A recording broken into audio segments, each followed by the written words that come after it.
Welcome back, everybody. Youngzers, episode 18. So, we're in the mixer right now at the Steelers game. We're recording while the fourth quarter is going. I think there's like 12 minutes left. Steelers are down by what is it, 4 points right now? 27-23. Yeah. Yeah. Just punted the ball away. So, exciting end of the game. Hopefully, we'll be recapping it. But we're gonna do a little different mix of topics today, order wise. So we're gonna start off with the Penguins. Penguins starting off kind of slow. I think how many games they win this week? 2 out of 3 so far. They play tonight, right? Wow. They They won- lost to them. They lost Tuesday. They won Thursday. They won last night against the Jets. They played today. Yeah, they play 7 o'clock. Well, puck just dropped. They play Blackhawks. Yeah. That should be a win. They beat the Wild and the Jets so far this week. Yeah. Yeah, I don't and lost know. to the Maple Leafs. So I don't know. It's in Chicago, isn't it? The Marian Hossa night too, or was that last night? yeah, he's a bum. He's Yeah. a bum. Former Penguins legend Marian Hossa. Don't call him a legend. No. Yeah, because then you'd say he's a Detroit legend too, because he can't win a cup jumped there ship either. Pittsburgh, Yeah. Oh, trying a cup in Detroit, and guess what? You lost there. Yep. No, not a Pittsburgh legend. Get the hell How out. many did they win in Chicago? And they only won 2, right? he won all 3 up there with Chicago. Yeah. You have to remember one of them though. Remember he got absolutely laid out by. Well, yeah, but he was still on. His name's still on the cup. You know what I mean? You know what I mean though. And Rafi yeah. Torres. That's it. That dude was Yeah. 30 years. Yeah. Hell. So yeah. Where do we see the Penguin season going, Dan? I know you're more the Pens expert, I'd say, around these parts. Where do you see the season going? Where do I see the season going? That's a tough question. We're what, 12 games in, something like that. We're not too far in, small sample size. They show some nights that they could be a playoff team, even a cup contender, the way they can fill the net. But the lacking on defense, and you're not getting stellar goaltending right now either. You're not really getting a number one goaltender performance out of either goalie right now. I know that Sullivan went with the Smith there for a couple games in a row because I think he was trying to spark a fire underneath Tristan Jarry, which, I mean, you have to do. And then him shaking up the D pairs as well. He's never been afraid to mix up his lines, his forwards. I was a little disappointed on like Sidney Crosby, the top line, wasn't really producing a lot. And you had the Malkin line was actually producing quite a bit. And then it always comes back to special teams as well, your PK and your power play too. Your power play looked dead in the water. It was too predictable. Very predictable. I think they were 2 for 17 there for a stretch, or 2 for 19. Don't quote me on the numbers exactly, but it was 2 and something teen, and I think it was 17 or 19. So that looked abysmal. But I think they're turning it around and stuff. I think you see a playoff team. It's tough. They could have been buried by Thanksgiving this week if they would have lost a few more. If they didn't get a point up there in Montreal. I know Toronto coming in and blowing the doors off you is tough, but this team's going to stick around. And with the loser point in overtime, it's hard to get buried, but you can get buried early, but you can kind of tread water. Yeah, I mean, looking at them this year, they started off right out of the gate. They looked amazing, and then they lost 7 in a row. They they were 2 and 7. Just last week. They're just a very streaky team. I like how Sullivan, like you say, he's not afraid to mix it up. Obviously on defense, Brian Dumoulin has not looked good at all this year. With him and Chris Letang, that pairing just wasn't going to work. It was pretty evident there. Usually Dumoulin's the defensive anchor out of that pairing. He was like -11 at one point. Letang was not playing well. He's kind of coming around. He just scored his first goal of the year this weekend. But the defense, and then the one thing I will criticize Mike Sullivan for is the top line that had Gensel, Crosby, Raquel was on fire at the beginning of the year. And during that losing streak, he moved Raquel down to Malkin's line, put Rust up on the top line. And then those two lines pretty much disappeared until the last game where he finally moved it back and they both look like they were clicking. So I think that top 6 has got to be set in stone if you're Mike Sullivan. Obviously, Gensel, Crosby, Raquel. Raquel's been a great addition at the deadline last year. He's a glue guy. He works wherever you put him in the lineup. He's producing. He gels well with whoever. But that second line, I love the way Jason Zucker's been playing this year. Pittsburgh fans always, he's always hurt, which is true, but it's not for a lack of trying. I compare him and Kasperi Kapanen, where Kapanen, I don't want to say he's lazy. He has all the talent in the world. He just can't put it together. Where Zucker, he's always hurt. Okay, you can't fault a guy. He took some dirty hits last year. He played through a lot, which I'll give him credit for. Dude's, he's one of the toughest on the Penguins. And when he's healthy, I love the way he plays. And then having Rust on that line with Malkin as well, I think that top 6 is set in stone. The one thing I think that they will need to do sooner than later, obviously way before the trade deadline, is get one more piece that makes the bottom 6, a little more potent. You have that line of, it was Archibald, Teddy Bluger, and Ryan Poehling. That's been pretty good. But the Carter line doesn't really have much punch to it. And that's where they were hoping Kasperi Kapanen would, I hate the contract he got. Let me get that out of the way. Horrible contract given out by Ron Hextall to him. I don't think any team would have signed him for anywhere close to that amount. But, what do you do with him now? He's a healthy scratch. And, he was the guy that would have made the bottom 6 have that scoring threat. He's very fast, kind of like the Carl Hagelin role. I think that's what the Penguins envisioned for him. That's what I thought. Comparing players, I thought that's what he'd be, but it just turns out, it's not the case. He needs a change of scenery. You're not going to be able to move that contract. So what do? I think you end up having to trade a defenseman, but then at the same time, Marcus Pettersson's been by far their best defenseman this year. Who do you trade? Dumoulin's trade value. You hope to rehab that by having him on the third pair with Jan Ruda, but you have Ty Smith waiting in the wings in the AHL. If they weren't close to the cap, this draft, he'd be up here. P.O. Joseph's been playing well. The cap situation's not helping the Penguins at all, and that Kapanen contract's looking worse and worse by the day. Yeah, I was going to say he'd already be up in the NHL if they weren't in cap trouble, and that's tough. And like with the Kapanen signing, he robbed the Pens blind. I don't know what Ronnie Hextall was thinking, or Ron Burkle. I just don't get it. I got to look up his stats real quick so I can give you some solid numbers. But like, bidding against what other team could have possibly been offering anything close to that? Like if you're that's like top 6 money. That's not like he's a bottom 6 guy. He's never really proven that he earned that money. I don't know if it's like something within the organization that they saw in him. They're like, oh, we really think he's going to take that next step. But he hasn't shown that. I think Heinen's was worth more than he was after last season. I think Heinen's role was never filled. That's one of the bigger problems with that bottom 6. Yeah, here you go. In two full seasons with the Pens, he scored 22 goals. That's 11 goals a season. That's not worth the money he got. You know what I mean? Whenever now that you're kind of hurting for some cap space and stuff, and you don't want to move Pettersson, Dumoulin's old, and like I said before, he kind of hit that wall.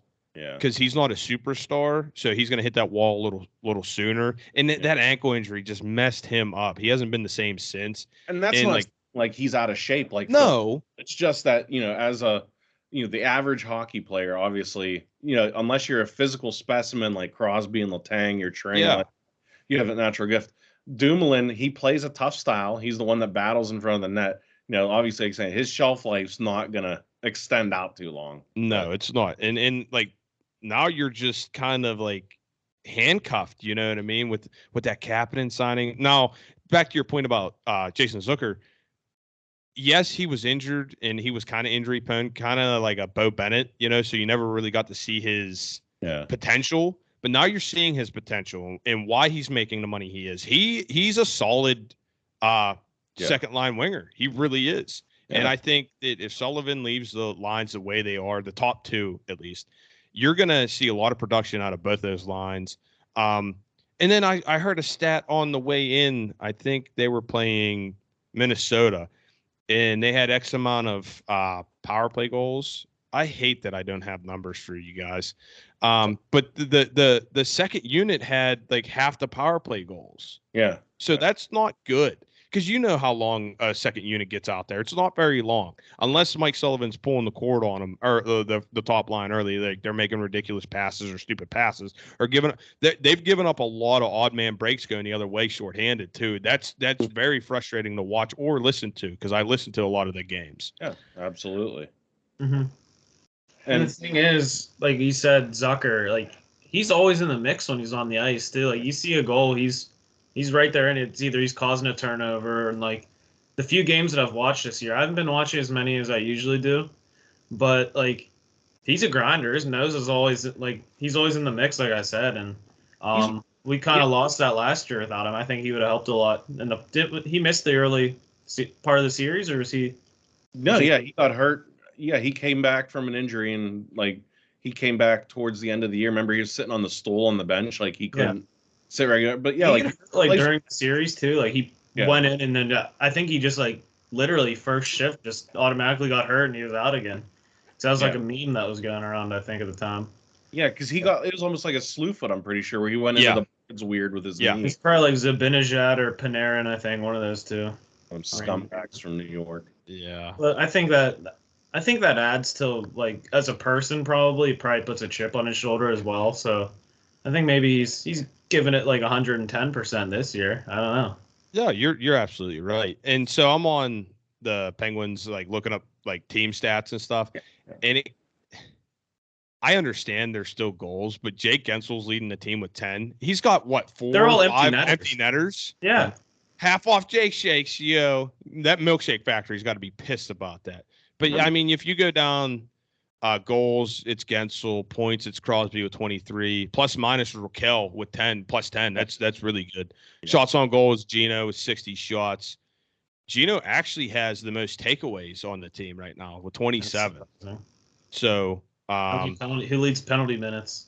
Gino with 14 pins. Expected. So, and then I mean your time on the ice. Chris Letang averaging 23 minutes 52 seconds. So I mean he's still eating up a lot of ice time. Is the number one? Yeah, I mean he keeps himself in immaculate shape. I might hate the guy. Like 30 towards the end of the year in playoffs last year. I think he had like some 32, maybe 34 games too. That's the thing. Mike Sullivan has so much trust in Chris Letang, and like I said before, I might despise the guy, I might hate the guy, but he plays the brand of hockey that Mike Sullivan wants very, very well. You know what I mean? He'll jump up in the attack if he has to, but he for the most part, he is defensive minded first. I just hate a lot of the risky passes he takes or a lot of the dumb passes he'll make, right up the middle of the ice, right in front of his own goal, some no look shit, or like jumping up and, his deep partner, you could tell like it was Dumoulin last year would get hung out to dry sometimes, you know? So I understand that I might give the guy a lot of guff, but he is still very, very solid at 35 years old, 34, 35, 36, whatever he is. So you don't like Chris Letang? No, never have, never will. No. Why? Just the passing, or is that? It's just I always saw him as a liability. I wouldn't even say liability. I didn't like the brand of hockey he played. As a defenseman, I always thought, you got to be locked down and stuff like that. And I understand you're going to have offensive defensemen and stuff like that, but it's just the giveaways and the stupid passes and the errant passes and the cross the ice passes or right up the middle. You try to shoot up the middle, on a breakout, but especially against like New Jersey and they play that trap and you're constantly giving the puck away. I understand like an inch or a centimeter to the left or right, maybe that pass makes it through, but it hasn't all game. And I just want to drive my head into the wall, just passing it to the opposition over and over and over and over again. And also there's a local sports media guy who said that the Pens wouldn't win a cup if Letang ever got hurt, and he ended up getting hurt and was at 16, was out half the year, didn't play in the playoffs. And I was like, you watch, because Trevor Daley stepped up and stuff. So they were really solid there on the defensive side, and they ended up winning that. And I tweeted it, said local sports media, and he didn't respond to me, So I just wanted to let them know that you're wrong because they're gonna win, and they played the right way then, and they ultimately won. So and I even said if Chris Letang ever scores a goal in like a cup clinching game, I'll get his name tattooed on me. And Luke Werner is, he held me to that. And in 17, he ended up scoring the GWG to win the cup against, that was Nashville, right? I thought that was Or Hornquist. that's the Sharks. No. San Jose was Letang, I'm pretty sure. Hornquist was the Predator. Okay. Just remember, like, Okay. Yeah. He scored that fluky one. Yeah. I got you. It's like behind the net, kind of. Yeah. Okay. So it was San Jose. Okay. It had to have been San Jose. Yeah. So, yeah. So I got to. I mean, I could see from like a hockey guy like you, Dan. You're probably like a gritty kind. You like the gritty guy. Yeah. And like I could see why you wouldn't like Letang. He doesn't seem like he gets down and dirty too often. Like you say down and dirty, like, and you gotta. That's your crease, you know what I mean? You got to protect your goalie. I'm not saying he's not a physical player or anything like that, but when I think of defensemen, I think Scott Stevens, guys like that. It's a meat and potato. Dion Phaneuf. Are you a Phaneuf guy?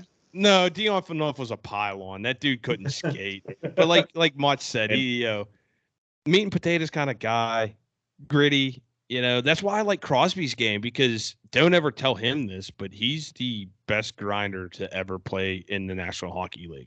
Don't tell him that, but that's what he does. He gets in on the forecheck. He gets in the dirty areas and he makes nice passes. He's not afraid to stand in front of the net if he has to, like a John LeClaire. You know what I mean? And he cut a guy's finger in half. People forget that. That's a bad man. Doesn't forget that? Mark Mathot. He's constantly complaining on Twitter about, I'm missing my finger. You know what? Go hang out with Jason Pierre-Paul. I don't know what to tell you. Go form a club. You know what Mathot should have drank to really heal up that finger? Oh, it's that time of year, boys. Some Turner's eggnog, boys. Turner's eggnog. Turner's eggnog. Gallagher's is coming out with what is it, marshmallow something I saw? Or who is it? That's Turner's. That's Turner. Okay, Turner's, yeah. It's nog season, Dan. You got a little in the stash. We don't talk Gallagher's in here. No. It's Turner's only, baby. I tweeted at him today. Turner's needs to sponsor you. That's exactly what I said. I tweeted at him. I took a picture of they have that cooler at the Dirty Bird. I was like, when are you going to sponsor me? At the very least, like, at least send some merch, honestly. Like, I'm giving them free plugs. Every stream, every pod.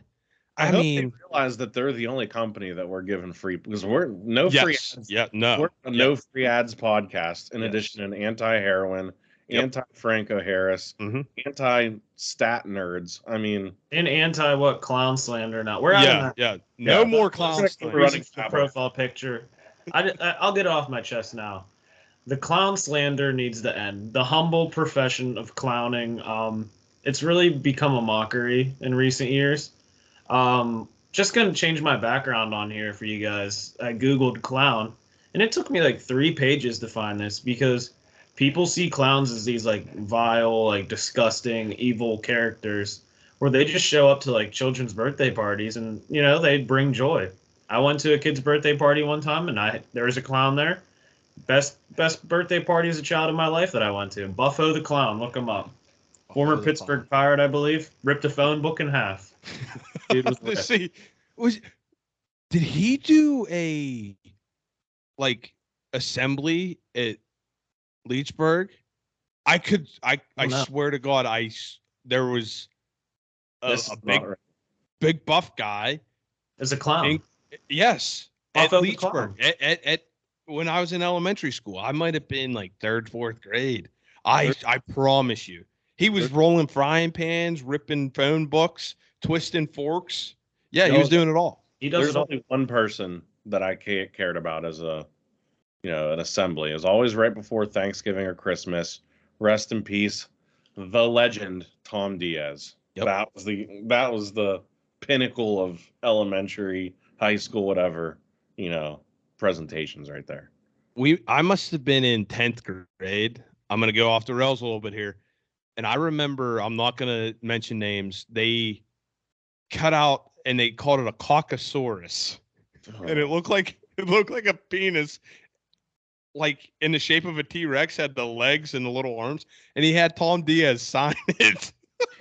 It was always, what is it, Galapagos Islands and blue-footed boobies. Yeah. That guy was insane. Like he could do that whole presentation without even like looking at the screen. And that's the thing. Like I didn't realize when I was younger, that wasn't recorded. He was up there talking the whole time, microphone in hand, didn't skip a beat. A true legend, a master of his craft. Yes, that's the definition. He was in the lab, perfecting his craft. Yeah. Much respect. But yeah, clown slander needs to end. I'm team clown. Anyone else can shove it. So, what are you shaking your head no for? You don't like clowns, Andrew? There's two things I can't stand: clowns, and I don't know if you guys. This is oddly specific one. You go to parades as a kid, and those little Shriners are going around in their little cars. I was waiting to just see a pile up of those little shits with their fezzes on. Oh. Hated them. The only thing I didn't like about them was the candy would be on the road, and then like they wouldn't give like a grace period where you could get the candy because they just roll up and start doing donuts. Yeah. Like how are you supposed to grab the candy with these guys ripping around doing weaving and donuts? Shit? Yeah. Like the first time I saw the Shriners with their fezzes on and their little cars, I thought to myself, I want to do that. Till I realized that like you have to be like a humanitarian and stuff and like do good in your community. I'm like, I'm sorry, I'm not cut out for that. It's like National Honor Society. Like to get in the National Honor Society, you can't like cheat on anything, like tests and homework and stuff. Yeah, that ain't me, bud. So but you like I took the easy route. You're the Eddie Guerrero of. Oh yeah, for sure. Riding in my low rider, lying and cheating and stealing. Yeah. I mean, Viva la raza. Good people, just get out of the cart. Get out of the carts. They're the one of the top two menaces on the road. Number one, unpopular opinion. I saw a lot of people, specifically one guy online, getting a lot of grief for this.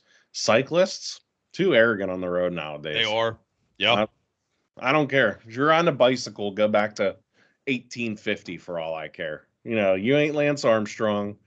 You sure as hell aren't doing the Tour de France around here. Hop off the bike, call an Uber. You see some e-bikes going around now, not to name names. A couple of e-bikes, scooting out from Gilpin to Leechburg. But you give it up. Give it up. That's all. Yeah. Cyclists, they act like they own the road and you should yield to them and you should move.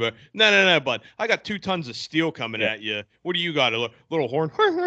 Nah, you move. All right. Guess what? You're going to yield to the Forerunner, or I don't want to have a new hood ornament, but I don't have one. But hey, you gotta give it up. Yeah.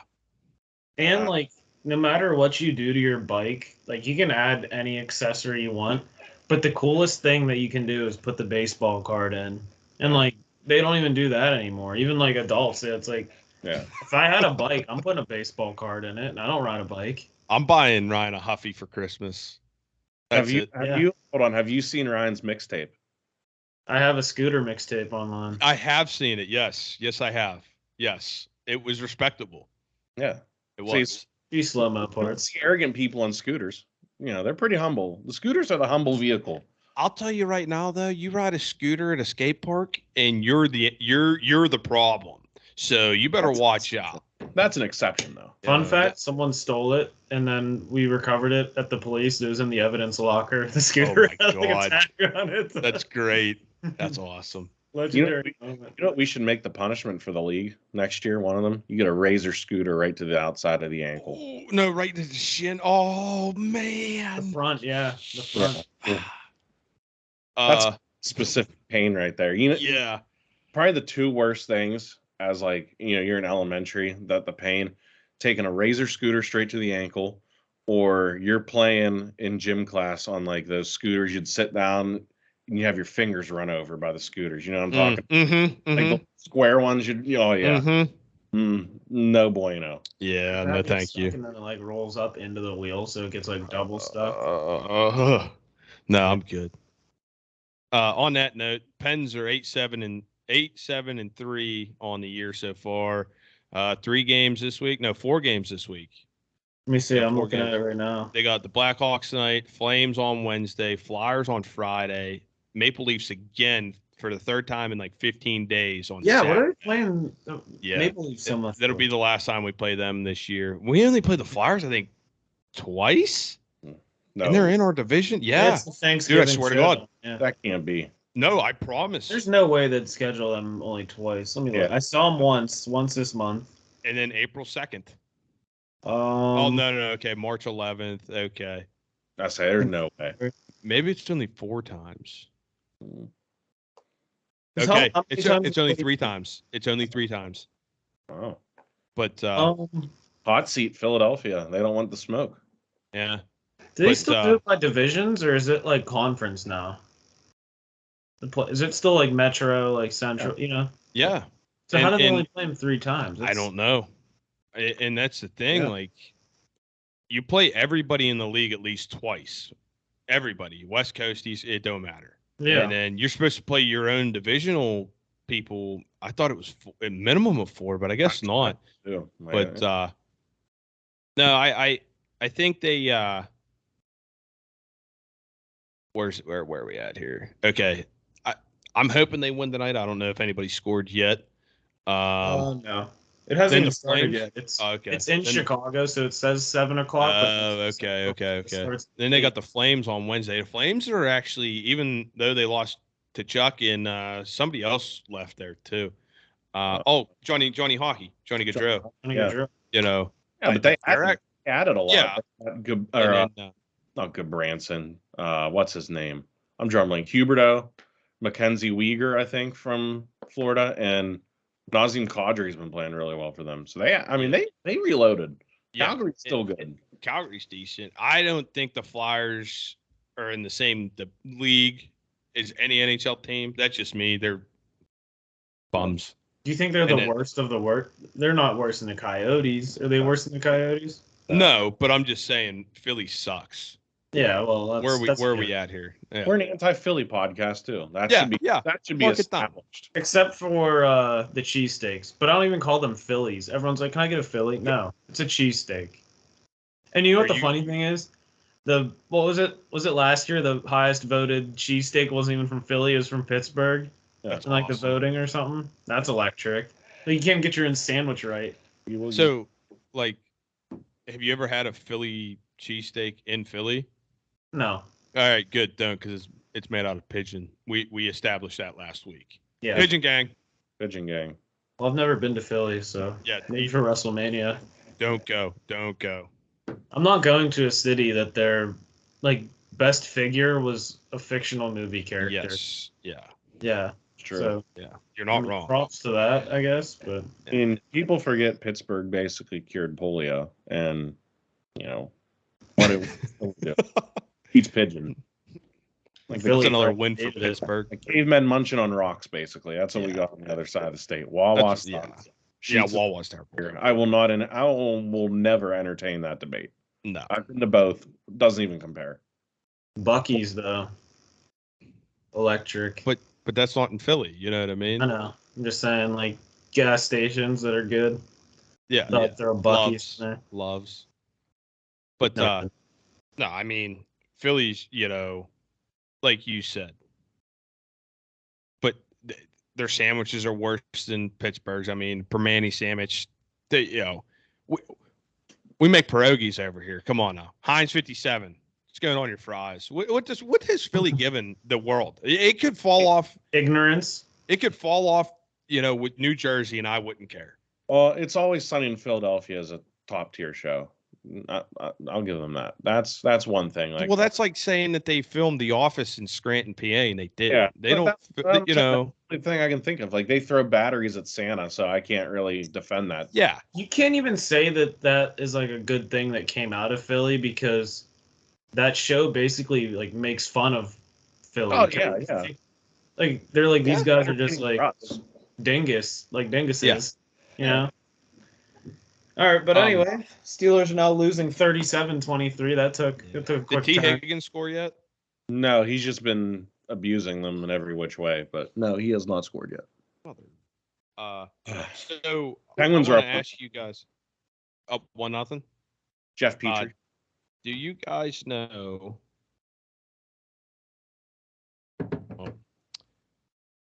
18 years ago yesterday, what happened? No, that One of would the have been all-time greatest, 2004, one of the all-time greatest moments in sports history. Oh man, what sport? Football? No, I'm not going to tell you that because it'll give it away. So it has to be football or Jim Boeheim beat his pants. No, it wasn't Jimmy Boeheim. Yeah, we're also anti-Jim Boeheim. Go get Ben. Yeah, you name your son. football or hockey? Yeah, having your own son on your college team. Are we anti-Coach Cal too? Because he had his own son on his team. No, because he hasn't soiled himself on the bench, and he didn't name his son after Buddy the Elf, so no. And he let his son go though too. His son left his school. And he's a Clarion grad. Yeah. We got to stick with him there. But no, I don't know what happened, Dan. 2004. 2004. I will tell you the cities that were involved. I won't tell you. Well, that'll give it away. Is it the Malice in the basketball? It was the Malice in the Palace. 18 years ago yesterday. But I mean, we're recording a day late. But absolutely electric scene up there. It was all okay till that guy threw that stuff at Ron Artest. Yeah. Not Meta World Peace, Ron Artest. And he come down, and that guy squared up with Ron Artest, and Ron was like, you know what? I'm going to show you. We's hood around here. And who was the other cat? Jefferson or something, right? Jermaine O'Neal? Well, I think it's Steven Jackson. Or Jermaine O'Neal, right? He would have been on the Pacers at that time. Jermaine O'Neal, yeah. Here's my question. I mean, Ben Wallace gets a hold of anybody. Like, you're dead. Rasheed was there too. Mm-hmm. That wasn't the championship team, was it? With like Rip Billups. Rip Hamilton. I think it was. It might have been around that right time. Around there. I mean, that's only like the second greatest like sports brawl in the stands. I'll give you credit if you can name the first one. Okay, yeah, it's going to be Boston when not Melrose. What the hell was his name? I can't think of his name. Mike Milbury. Yeah. Mike Milbury went up in the stands and beat that dude with his own penny loafer. People ultimately referred to it as, oh, he beat a fan with a shoe. No, I will not stand for that. That man beat a fan with his own penny loafer. His own penny loafer. If you're married and have kids, how do you go home to your family? You know, your kids turn on the TV, your father's getting beat with his own penny loafer in the stands of a hockey game. You have to leave town after that. Do you put that shoe back on, or do you leave it? You can't. No. You know what? Mike should have just taken that thing. You know what I mean? This is mine now. I own it. Like, I'll beat you with your own penny loafer, and I'm taking it. You're not going to get the... totally my penny loafer now. The worst part about it is you're down a loafer after that, too. Like, and you live up in Boston. It's the middle of November or whatever it was, so it's going to be cold or probably snowing. Speaking of on snow, the streets, like the sidewalks. Yeah, I mean, and like that just shows you hockey was a different sport back then. It was who could beat the hell out of who and still have enough guys left to just skate to win the game.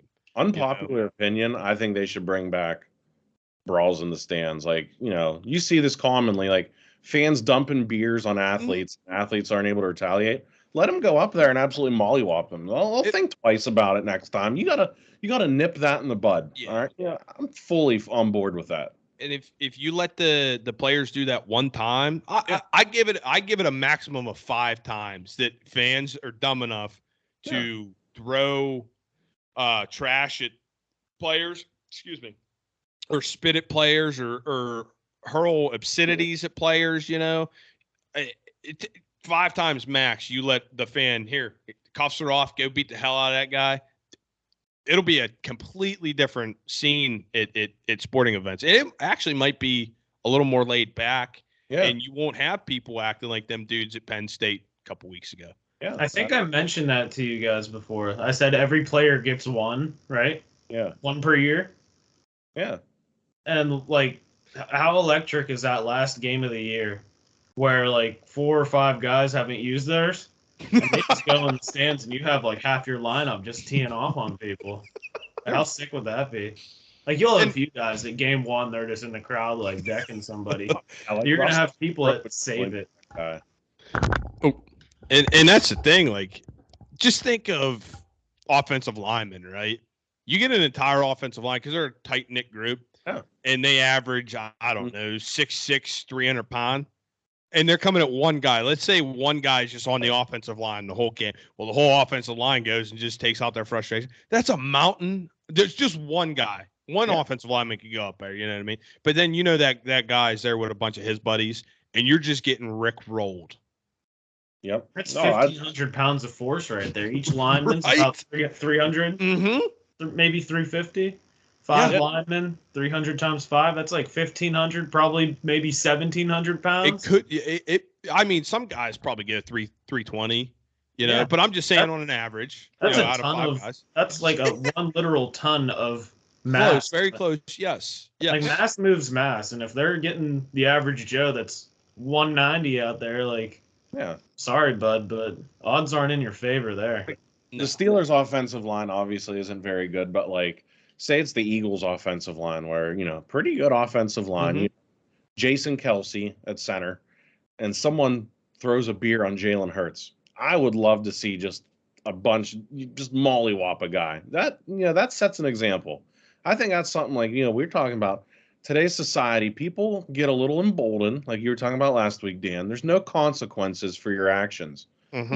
You're throwing a slur out from the stands. You're throwing a beer. You should get your ass beat. I think that'd be great. I don't know. I mean, that's just me, though. No, I agree. That'd be fun. Okay, right here, the average weight of a lineman in the NFL. So they're taking everybody and just getting the average, 314 pounds. Okay, so 315, 320. The highest recorded weight, Aaron Gibson, played tackle. I don't know 370, 380, 410. 410 was the heaviest. Yeah. What do you think his 40 was? A week. A week. So I mean, Steelers scored. Steelers did just score. So it's a 1 point or 1 score game. It is a 1 score game, confirmed. Yep. The only problem is there's 45 seconds left, and they somehow have to get the ball back. Yeah, there's no chance of them recovering an onside kick. No way. No chance. Yet they say any man with 2 hands has a fighting chance. No. And there's like 40 men on that roster, so that's 80 hands. 80 plus coaches and personnel, so that's maybe like 100 hands. That's just absurd logic. Yeah. I may have failed math in college, but that just doesn't add up. I think it adds up. Why didn't they go for 2 points there? Why would they? I don't know. Just because. Regardless, it's still a 2-point or a 2-possession game. Regardless, you're just down. You'd be down 7 or 8. Yeah, I mean that's just. I'm not a head coach though. I'm taking that gamble. That's like we'll segue right into college sports. Listen, in the Pitt game yesterday, they ended up going for 2 to make it a 14-point game. I was like, why do that? It's already a 2-possession game, and I'm glad that they did. Yeah, they needed to. Hindsight's 20/20. Yeah. But I was like, what is Deuce doing? Because they don't get this. It's a 12-point game. It's still a 2-possession game. But if you kick the extra point, it's a 13-point game. Still a 2-possession game. Well, I think he saw the writing on the wall and was like, our defense is starting to get a little tired here. They might give up some points here late, and I'm so glad they ended up going for 2 because then how it played out and stuff. So, But yeah, Pitt win yesterday. Right down to the end. I went into Walmart and they were up 14 and I come out and Billy Hillgrove was freaking out. he's like, I hope one last play. At least I hope so. I was like, what are you talking about, Bill? Absolute scrum here, by the way. Onside kick, bounces up. Tyler Boyd catches it, laying on the ground. George Pickens just comes in, hits him while he's laying there. That dude's absolute menace. He is a menace. He's got that dog in him, though. He does. I love it. You can't hate it. As long as he don't have his bong out in Dubai, I'll rock with him. He ain't going to. He ain't going to have that influence. You know what I mean? Now Chase Claypool's gone. His TikTok gang. Yeah, I think it's all. Can we talk how much of a fleecing that is turning into be? What was his stat line today? I don't know. He has like 3 catches total, and they've lost all 3 games he's played in. So the pick just keeps getting better and better. Yeah, I think his stat line. I don't think he had a catch today. Let me look. Are the Bears just like inept, or like is he not added into the offense properly? I mean, he claimed he was like a top 3 receiver in the NFL. Yeah. Okay. Today, 2 receptions for 11 yards. That's a difference maker. That's a top 3 receiver in the game. Hold up. Did you see what happened though to Pickens? What? He just got DQ'd for that. He got disqualified. Did he? Yeah. Does that mean he play the game? The next game? Though? No, that's only in high school and college and stuff. Yeah. They'll just fine them. That's why that rule is in there for college and high school, because you can't fine those kids. You know what I mean? Which they were talking about guys with big NIL deals and stuff. Maybe they'll fine them, and then they wouldn't have to sit out. But that's not fair to guys who don't make a lot. You know what I mean? Yeah. So the slow of Pickens, he put his helmet right into Boyd's helmet. Like, didn't even try and go for the ball. That dude's just a menace. Hey, whatever. It's all right in my book. I'm not going to complain about it. I'll encourage that. Yeah, 6 in one hand, half a dozen in the other. Yeah. So do you want to get through college now, because the Steeler game just ended, so we can discuss that after. What do you talk? We're talking Pitt. I didn't watch any Pitt. I'm not in on Pitt. Nah, it just. I mean, it's a game they should have won. You know, you'd hope that they would be sitting here with a better record. But I mean, they're trying to get one of them better bowls, really. So the more they can win, the better bowl they'll be in. You know, there's still 40,000 bowls at the end of the year anyway. So. They'll be in one. They're a fringe top 25 team. They're getting votes. So they're right there. They're probably close to, I'd say, 27, 28. Can we talk about that, though? Dan's, and it's like a dog whistle for me. Too many bowl games. Mm-hmm. I don't get how you're a team and you can have an under 500 record, you can have a 500 record, and you're in a bowl game. This is participation trophy culture at its finest. Yep. Limit the bowl games. Like, I love football as much as the next guy. I don't want to be watching... Yeah, I'm never gonna complain about Maction on a Tuesday night. You throw me Bowling Green and Ball State on a Tuesday night, I'll be sprinkling a little something on there, make it interesting.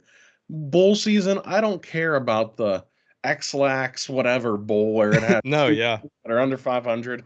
That's just so overdone, and at least make it something where if you make a bowl game, it means something. Because in today's day and age, like when I was younger, I feel like, all right, you made a bowl game. You had a good season. It was something to be proud of. Now it's just like, oh, you have a roster that is breathing. Here's a bowl game for you. Yeah. You're not wrong. So, like, it should be the Orange Bowl, the Rose Bowl, the Fiesta Bowl, Cotton Bowl, Sugar Bowl, Peach Bowl. Your six big bowls. That's about it. And I don't. That's the Fiesta Bowl. Fiesta Bowl. Yeah, that's Fiesta Bowl. I don't think that now that you have a playoff teams should not play for those bowl championships, those bowl trophies. Those should be for your next, you got your top 4 in the playoff.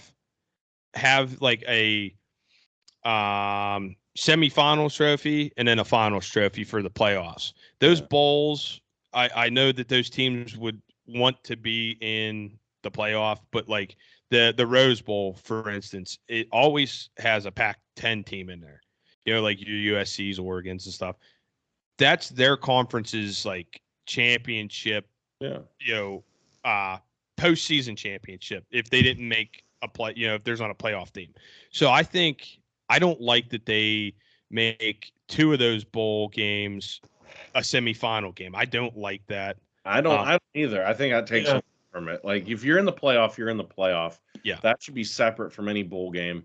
Like you said, the Rose Bowl, the Orange Bowl, the Gator Bowls, those ones, keep those ones, but get rid of the Cheez-It Bowl. No, yeah.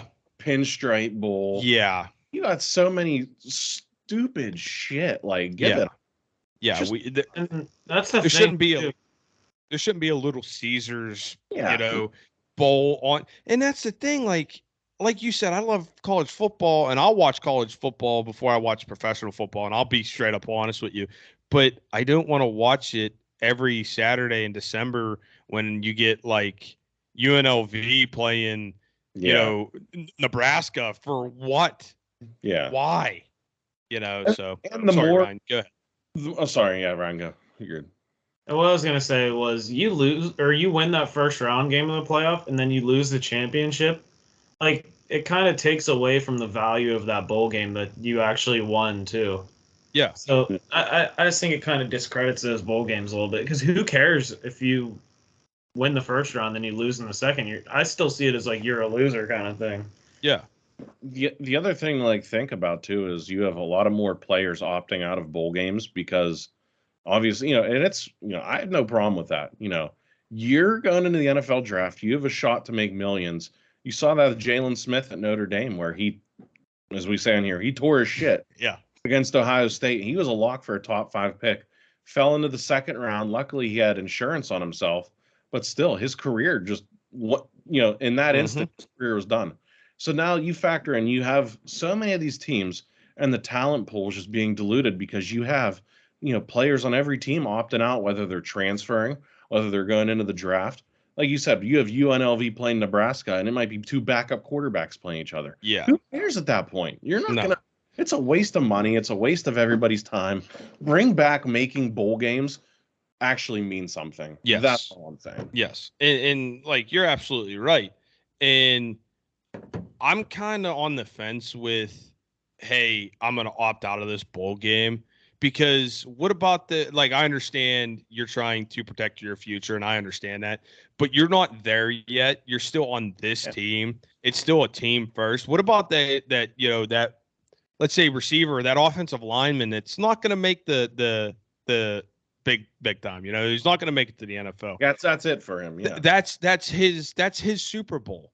To win an Orange Bowl, to win a Rose Bowl, but your star running back or your star quarterback, I'm not going to play in it because I want to go make my millions. I understand that. Don't get me wrong. 100% make your money, but also look at it through the eyes of that guy who's not going to have that opportunity. And this is his opportunity to, when his kids get older, to be like, hey, I want a Rose Bowl, but then I use my degree. I wasn't good enough to go to the NFL. That's what kind of sours me on it. Like Kenny Pickett. I understand. I completely get it. Even Michigan State's running back sat out last year too. I totally get it. I really do. But I also feel bad for those guys who don't have the opportunity to make it to the next level. And that's their one shining moment, that when it's a quarterback or a main offensive player, receiver, running back, or your big rush end that can change the game isn't going to play in that game, and you ultimately know that you lose it because, especially look at Pitt last year. You know what I mean? I think if Kenny Pickett plays, they win. What are they, Orange Bowl, right? Yeah. So I think they win that game if Kenny Pickett plays, but he doesn't. He was a Heisman finalist. So you kind of got a game plan as Michigan State differently. Yeah. That's all I'm going to say. Yeah. Penn State fans had that all 2 years ago, all season. Micah Parsons sat out a whole season. Yeah, that was kind of BS. He would have that's a game breaker in college right there. Yeah. And look at him, he's walks right into the NFL and he's killing it at that caliber. Breaker in the NFL, yeah. So if they have some monster like that, that was a short season. And that was a bad year for Penn State too. But I think it would have helped a little bit. But no, and it's tough to, in a situation like that, to think, what if?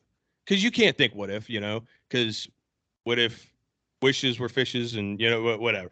But, But you like to think that way.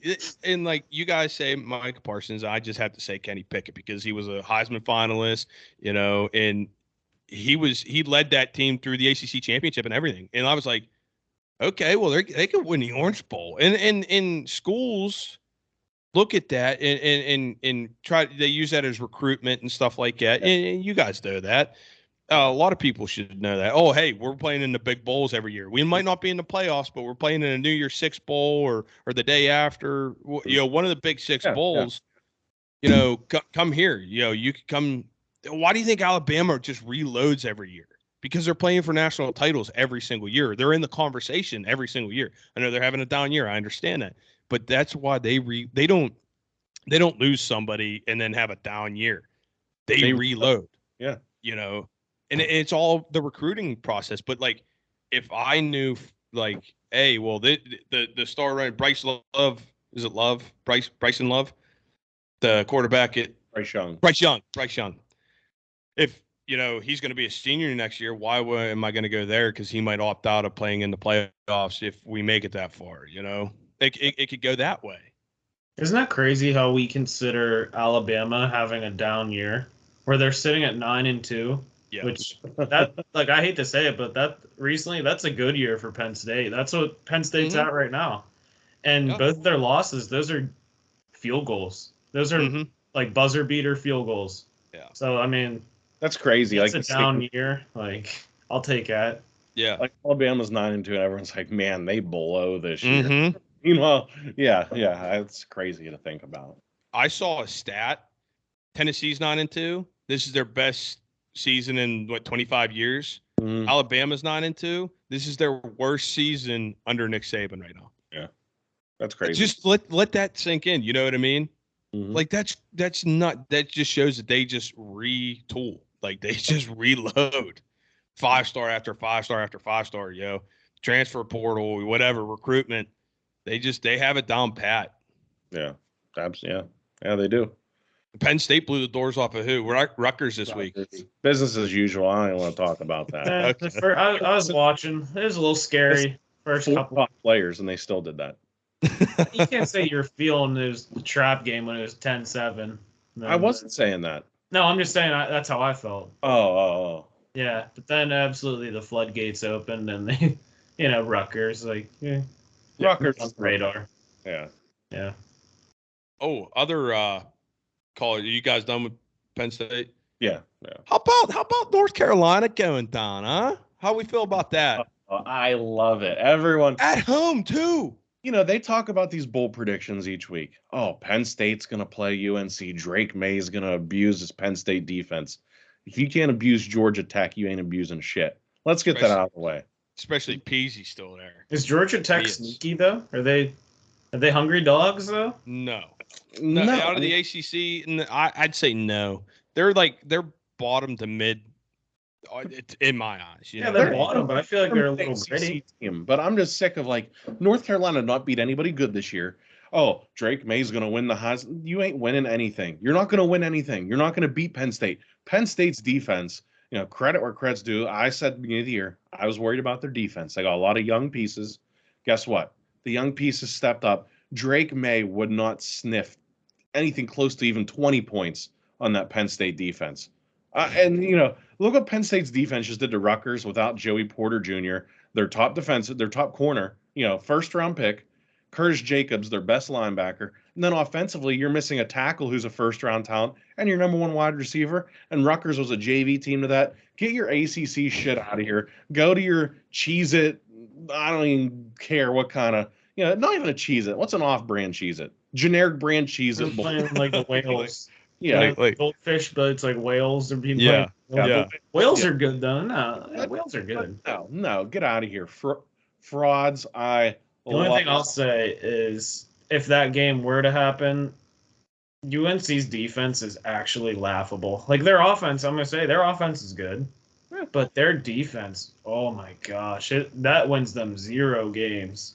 They're getting put up 30 points on them every game. It's kind of like they want to play in the Big 12 where you just who has the ball last, and let's put up 70 points on each other. because UNC doesn't know how to stop anybody. I don't get it. And Oklahoma State does. Look what they're at. Exactly. That's what I mean. That's what I mean. But like UNC to lose at home against Georgia Tech, the Ramblin' Wreck. Come on now. And one thing I love too, this is what I'm a big fan of getting under people's skin. I'll be the first to admit it. North Carolina fans, they say, "Oh, what about basketball?" And guess what happened? 2001, Penn State played North Carolina in the NCAA tournament and beat them. Julius Peppers was on that team. So until you can beat Penn State in basketball, don't even come into my mentions. Don't even talk to me about it. I don't care. Same thing I'll say, Coach K. Same thing, Roy Williams. They sniff out somewhat of a down season, losing season. It's Coach K's back acting up. Roy Williams got vertigo and he's on the side. No, I'm seeing right through all that Southern gentleman shit. No, you're not pulling the wool over my eyes. I'm convinced, and I didn't get to say this last week when I was just cutting my promo. UNC basketball fans are just as much as a cult as Penn State football fans. I said it. I rest my case. Shit. And that cult segment was brought to you by Turner's Premium Iced Tea. Yeah. All right. Closing in on an hour. We want to talk about that Steelers game. Oh, I'll touch. Score 37-30. Bengals get their first win in the AFC North. People forget that, right? Yeah. But I'm gonna say the offense didn't look horrible. I think it played really well. I think the defense let the Steelers down today. Giving up 30. That defense can't give up 37 points. No. After what happened when they played them in week 1. Like, how is it night and day that much of a difference where you have your same squad back? Especially they can't tackle. No, they can't tackle. The tackling was a big issue. It wasn't even Joe Mick. Like, Joe Mick, you're still getting scored on, and their star running back is out with the concussion. Like, P. Ryan had 3 touchdowns. How do you abused everybody? Yeah, how do you let that happen? How do you let P. Ryan score on 2 separate screen passes? One for 22 yards, and the other one I think was 15, something like that. It wasn't touched on one of them. Bobby Spillane, bud, you out there playing little, but you pissed on your leg, my guy. They should take the advisor away from him. Yeah, I'd take it right off his helmet. He doesn't deserve it. Like that was piss poor tackling. You know what? I'm sick of fluff pieces too. Like the local media. Oh, he's a great guy. That's great. I hope he's a great guy. His grandfather won the Heisman at Notre Dame. I don't give a damn. You know what? He went to a MAC school. He's a glorified backup linebacker. He's a good special teamer. He should not be getting the amount of snaps on defense. He can't play in coverage. If he's so great, he couldn't tackle on the sideline twice today. Get out of here with that. Put Miles Jack, Devin Bush in. I'd rather have Mark Robinson out there than Bobby. Like, being a great guy gets you nowhere. I'm a great guy, but you put me out on that field, I'll take half what he's making, and I'll miss tackles all day for you. But if that's all you're looking for is a great guy, Pittsburgh. Here's the thing.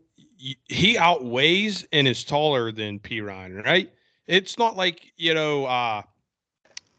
Derrick Henry, stiff arming whoever that Indianapolis cornerback was, or Vance McDonald stiff arming what's his face, Yeah, you're bigger. Like, you just got embarrassed. That's what blows my mind. Like, was it last year where he stuck Derrick Henry? Yeah, that was last year. Like, and then you can't tackle him on the sideline. What is going on? I don't think he can tackle in space. So there is a difference. There is. Well, I understand there is a difference when you're in between the hashes, right? Yeah. And they're running like a power. You know that it's head on. When you get out in space and he might be able to make a move, and P. Ryan isn't just brute strength like Derrick Henry, you know what I mean? He a little shiftier. I mean, he is their third down back. I understand that, but he's a little shiftier. It is a little different. But you run through that. You run through his chest. See, but in open space, like obviously that's totally different than just filling a gap on a power running back. I mean, that's on the sideline, and you had a hold of him. Like, you just tackle him. That's what I'm like baffled about. I watched it happen, and I was like, Minka hit him harder. You know what I mean? Right there at the goal line. But like, run through it. You got little man syndrome on him. You know what I mean? Yeah. He little boyed you. He should have looked at you like this. I think like AJ Brown did a couple weeks ago. He just doesn't know how to take an angle, I think. That goes back on what you said. If it's head on, like clear as day, which way you have to run, it's a tunnel, like he'll meet you in the middle. But like just the angle of pursuit looked completely off. Because by the time he gets there, he's playing like Red Rover and like wrapping his arms around people, looking like Raggedy Andy. So like I don't know.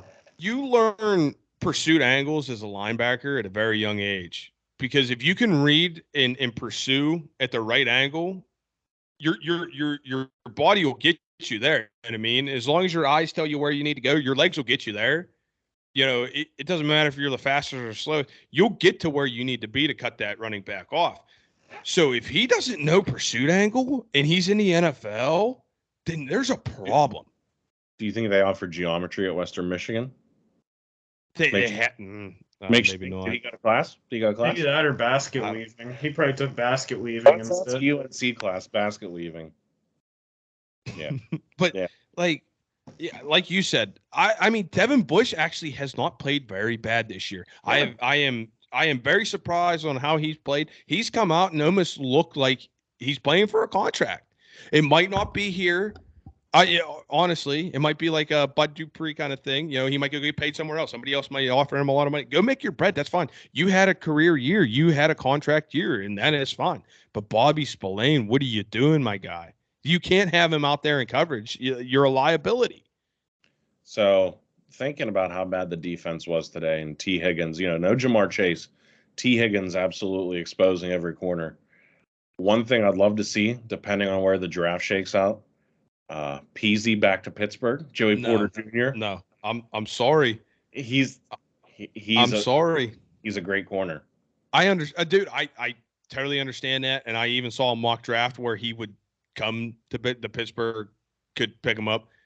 You don't draft anybody in your first 3 picks because they're all within the top 100. You don't take anybody in your top or your first 3 picks under 300 pounds. I'm sorry. That offensive line needs a complete overhaul. See, but it does. It didn't look as bad today, though. Like, the running game looked like it was there. Pickett, for how mobile he was with that line, Pickett was moving well. I feel like he's reading when the pocket's collapsing. Yeah. But I think, like, they just need time to mesh, maybe add a few more pieces. But I don't know. Like, a complete overhaul, I think we just go back to square one next year. Like, I don't know. Like, just give, like, plug and replace maybe a couple guys, but a complete overhaul, I just don't see it. I'm not asking for a complete overhaul. 3 pieces. That's all I'm asking for. 3 pieces. You need a center. You need a left tackle. You really hope Dotson actually looked really good today in the run game. I was watching him, and you need another guard. But, like, the thing is, Kenny Pickett is your future. He keeps taking shots like he did on that Pickens touchdown. Yeah. There's not going to be a future. But like I'm saying, this is all hypothetical depending on how it shakes out. But say like you could get Joey Porter in the first round, and then the next 2 picks you get a tackle and a guard. That I feel like it's easier to hit on I think you can get good value like Creed Humphrey. Kansas City, they took him. He wasn't a high pick. No, at a decent value where the Steelers could add him or Pat Freiermuth. I think you could hit more on there, whereas Joey Porter, just the intangibles he has, the length he has, I think that makes it pretty hard to pass up if you're the Steelers and you don't really have, because they don't have a number 1 corner since Joe Hayden. They got Levi Walls, Cam Sutton. Those are the number 2 corner guys. If you can get a lockdown corner for that defense where you can stick them on a Jamar Chase, you're facing a lot of these receivers where, all right, they're going to be number 1 receivers. That kind of neutralizes, a lot. I don't know. I feel like you can get by getting a lineman second. You got 2 second-round picks. You can invest that in 2 linemen and go from there. Like I said, all depends how it shakes out, but it'd be hard for me to pass up on the Steelers. The only thing I'm saying with the Steelers drafting cornerbacks, they don't draft cornerbacks very well. And I understand PC's having a really good year up there. But do you really trust him as a rookie to one-on-one Jamar Chase, one-on-one anybody? I'm not saying right off the bat, But you ultimately want him to be your number one corner. yeah. And I understand it. I totally, he is tall, lanky. He's very tall for a corner. He should almost play receiver, Yeah. But I just, I don't think that they should get it in their heads that they need anything but offensive linemen. That's just me, because I'm looking for the future. And if your future keeps ending up on his back because he's taking shots, because Dan Moore's a turnstile, then what are we doing? There's not going to be a future. The kid's going to have CTE by 30. That's another thing to think about. We got to think about the end goal, and that's what a Super Bowl. Bowl, it's the end goal. Yep. And what I see is what gets you to a Super Bowl isn't a cornerback. Cornerbacks aren't going to get you to a Super Bowl. Look at all the Super Bowl teams as of late. What is it? Quarterback. Quarterback's position, and what protects your quarterback? Your line. We do need to invest in our line a little bit more and have a better line, because the quarterback is what ultimately gets you to the top. Even the top teams. Look at all the top teams. Buffalo, Kansas City. Quarterback. That's what you can go with. You can make that argument, but then again, like I can say, okay, the Rams last year, Matt Stafford didn't light the world on fire, but you had Jalen Ramsey, locking people up. But what did they do though? They added a quarterback. The Legion of Boom, in Seattle, that won them a Super Bowl. Russell Wilson is not good. I'll say that right now. I mean, the Legion of Boom. Even look at the Steelers teams. You had Ike Taylor, who got so much hate from Steeler fans. He was so underrated as a corner. He couldn't catch. He didn't have the interceptions, but the breakups. See, they have so much money invested in the defense, where when it comes to free agency, you want to spend that on the offense now, and that's why they might look to start getting some younger players. Like they have DeMarvin Leal on the defensive line. You get those guys on you have to start getting those guys on rookie contracts sprinkled in on the defense, because who do you really have defense that's on a cheap deal? Alex Highsmith's be getting a raise. TJ Watt's making a ton of money. You have Cam Hayward. Leal's young. He's on his rookie contract. None of these corners are on a rookie contract. They don't have any safeties aside from Trey Norwood, who's on a rookie contract. They're going to have to start, really looking at that. And that's the point I was going to make. You spent all those first-round picks on your defensive side of the ball. Yeah. All this money on the defensive side of the ball because you have a defensive-minded head coach, and that's fine. I get that.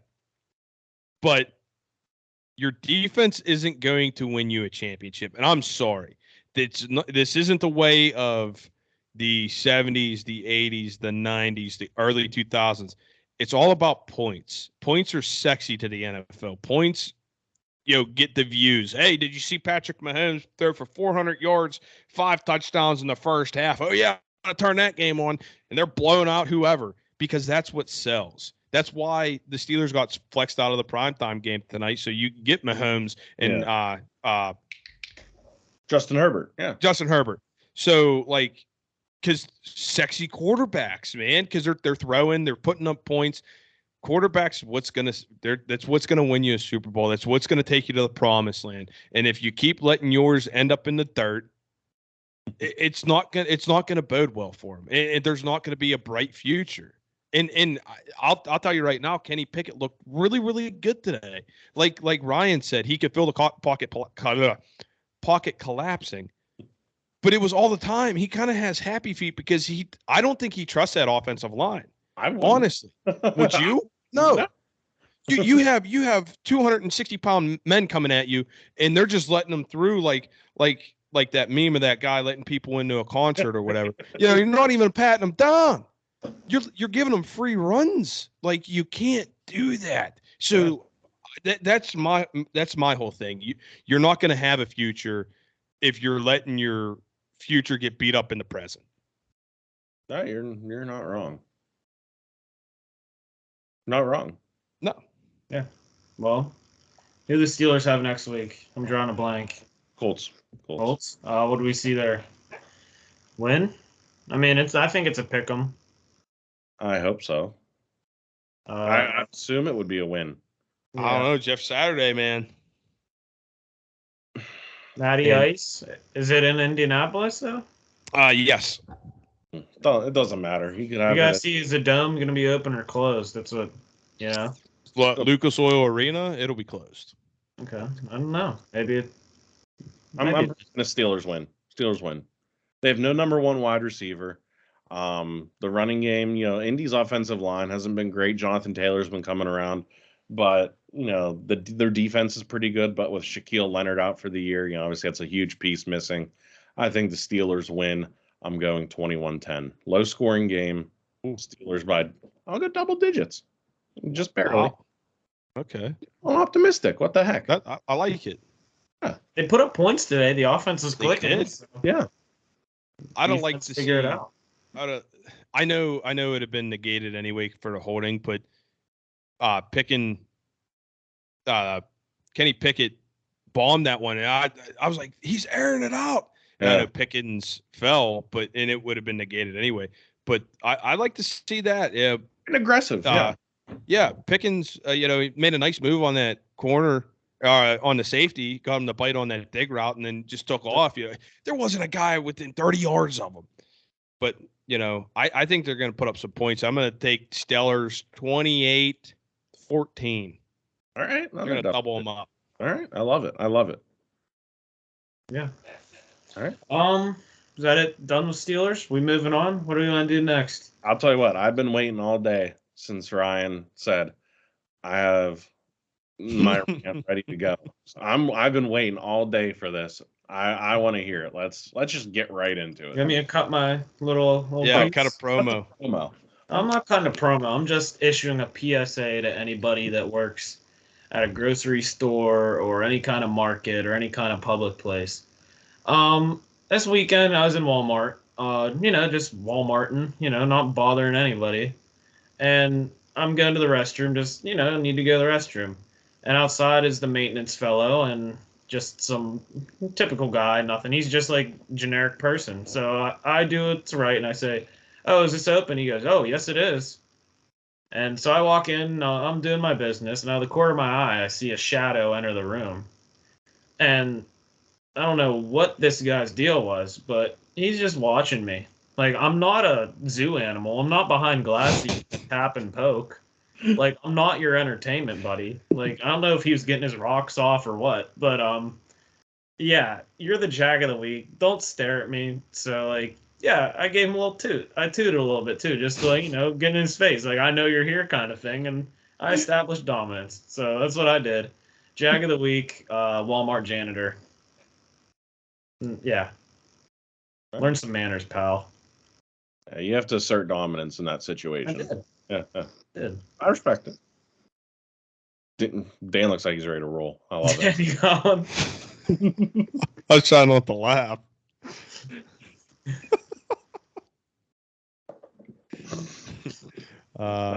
You want my jack?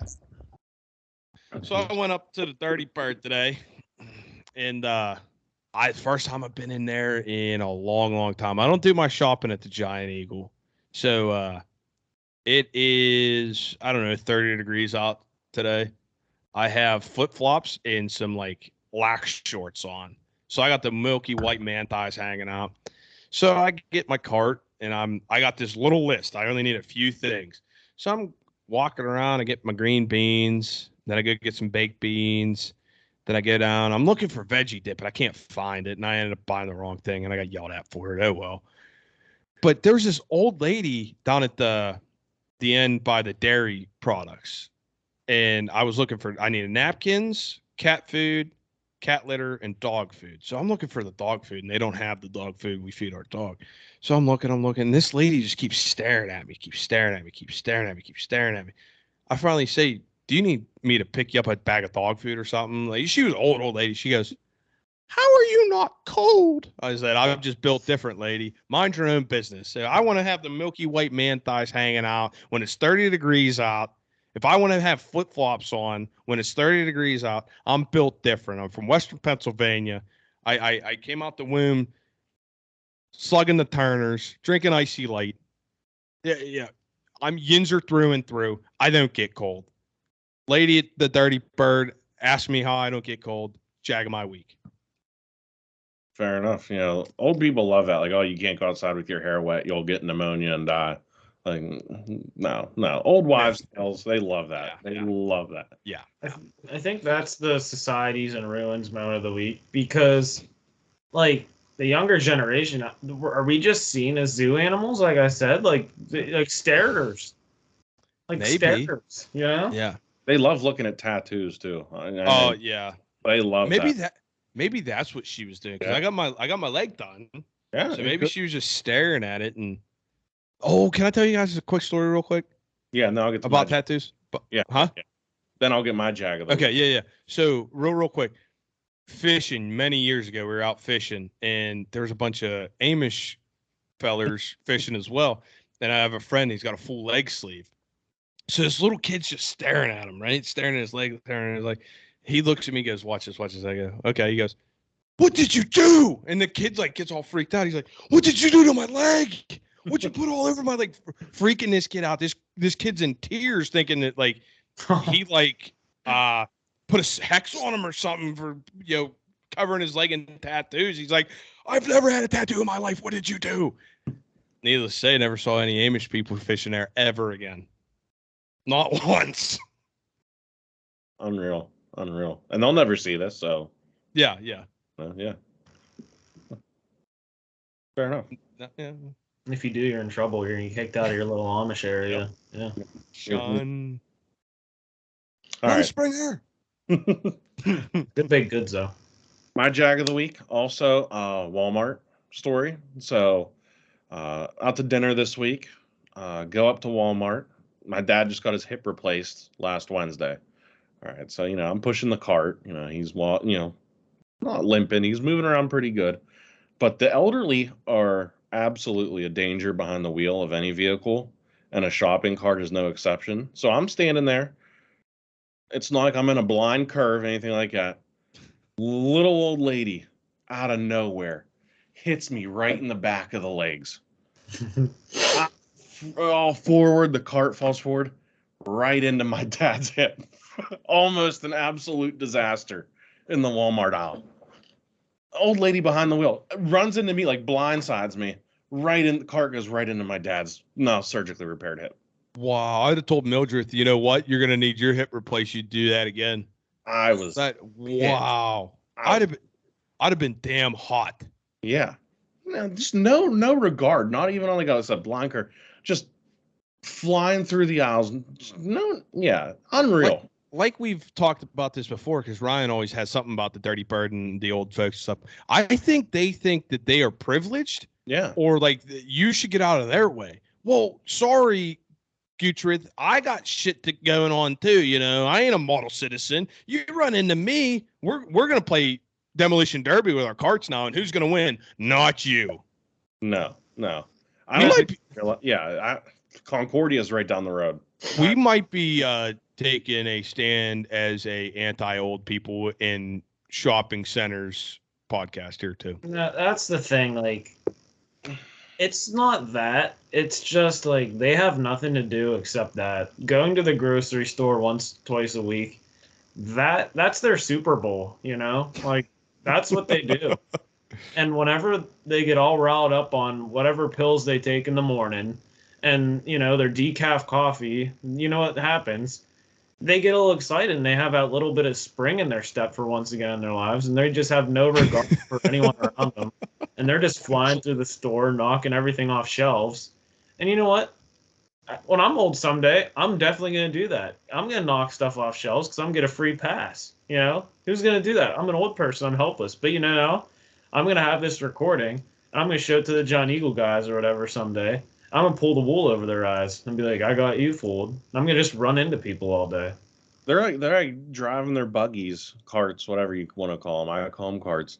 They do. I'm pretty sure, an old person leaves home, they're ripping shots of Metamucil just to get going in the aisles because they're driving like Joe Pa trying to run down the tunnel to the facilities. They ain't making it. They're driving like they got a place to be. They're ripping shots of that, no regard for the aisle etiquette. It's just a disgusting display I saw the move of the year though too. I didn't mention this, but this dude was in a cart, and I respect this, the motorized cart. You know what he did? He put it in reverse. He did like the car move where you put your hand on the seat and look over. I was like, does that pertain to like electric like carts too, or is that just a car thing? Oh yeah, Joyce, you think it's okay to just take and run people over with your buggy? Oh yeah. Well, let me tell you something, Joyce. It's not. It might be your Super Bowl to get out there to the shopping mall or the shopping center. It don't matter. Oh yeah, let me tell you why. Because you ain't snapping into a Slim Jim. Oh no, you ain't drinking that Turner's tea. Oh yeah. Let me tell you.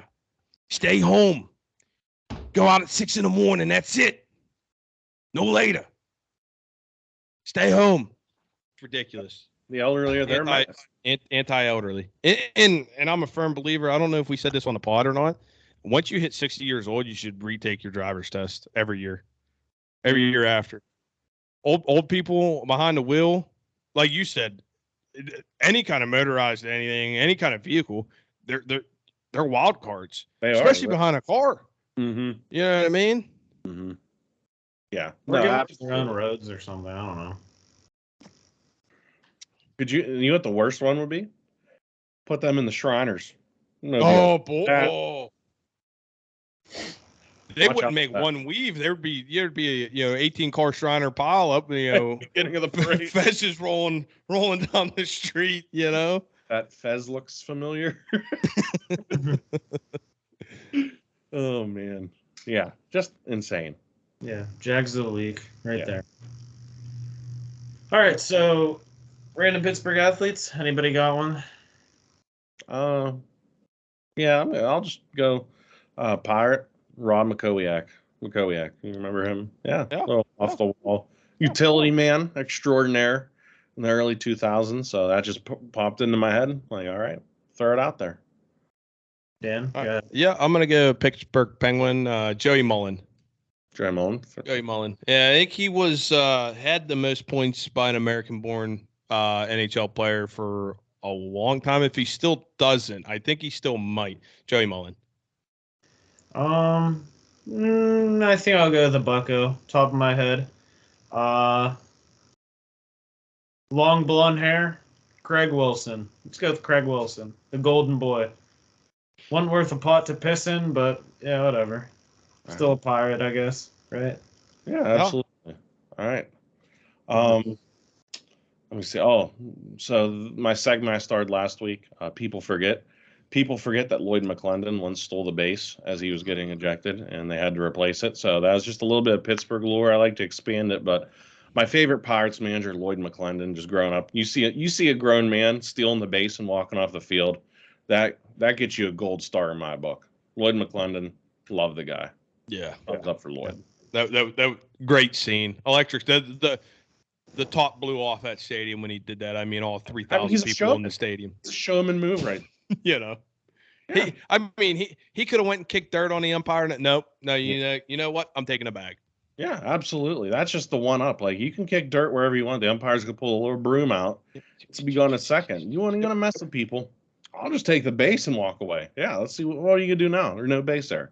Yeah, you can't play your little game now. Can't lose if you can't play with no base. That's actually a good manager strategy. Mm-hmm. Definitely, but yeah, the grounds crew should have refused to put a bag there. Be like, no, can't do that. That one was for the 3rd through 5th inning. I'm sorry, we don't have a replacement. We don't have any more. Yeah. Yeah. Not in this old ballpark. Grounds crew. People forget. Remember a couple years ago, the grounds crew at the Pirate game, the guy got caught underneath the tarp. Yeah. Yeah. It happens more often than you think. Yeah. I just saw a video. I think it was at a Reds game. I know. I just saw it yesterday. Yeah, the tarp monster got him. It happens. I love how it is. It's like it's anti no man left behind. They leave that man behind. Anytime you see it, they recognize what happens. Like, their brother in arms is down. And they just keep pulling. chucking. Keep pulling. Yep.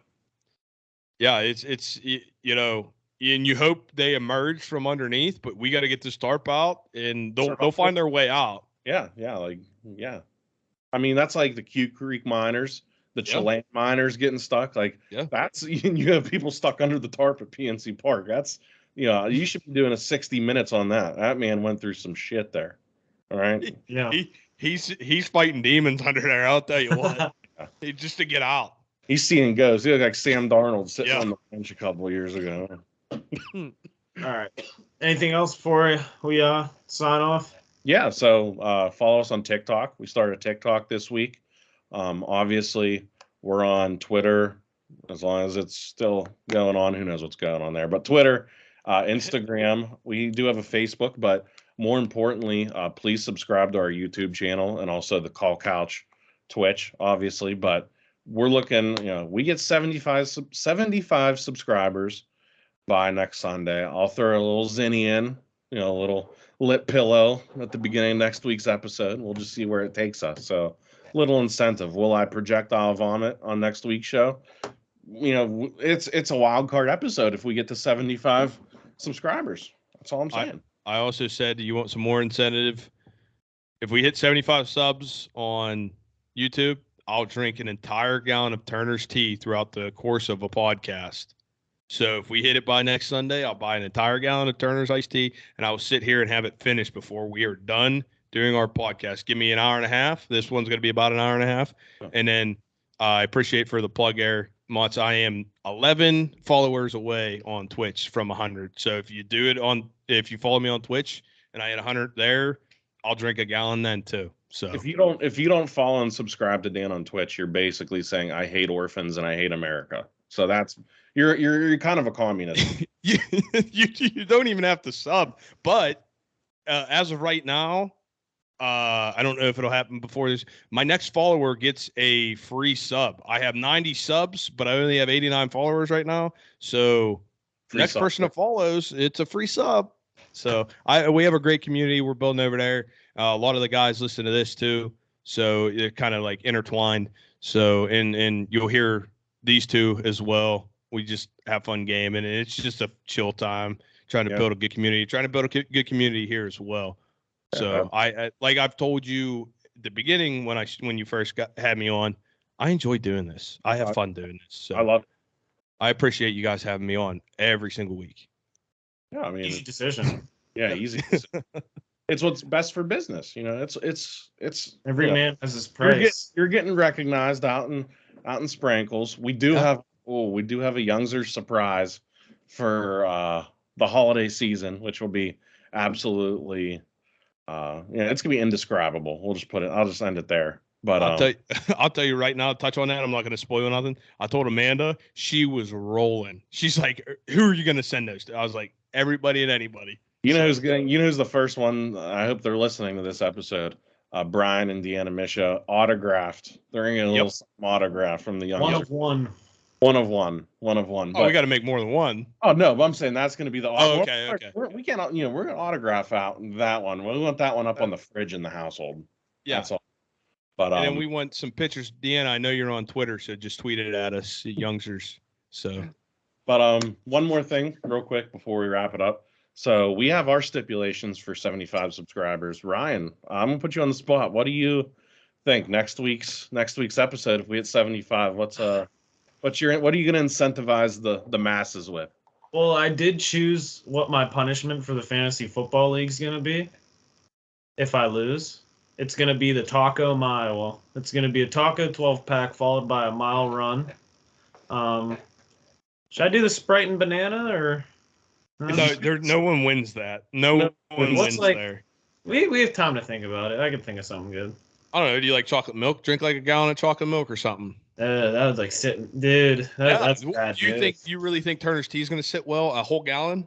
Mm-hmm. But I'm going to do it for the people. You want to throw a little zinny in, dual zinnies? I gotta figure. I'll figure something out. I'll let the fans decide. I'll do a little poll. I'll think of a few things, and like a mystery one maybe. Third option. Wild card one. I like it. Yeah. All right. So we got the incentive for next week's episode. Yeah. All right. Is that it, everybody? We good? I think so, yeah. All right. Episode 18. Thanks for listening. 19 next week. Let's go Steelers.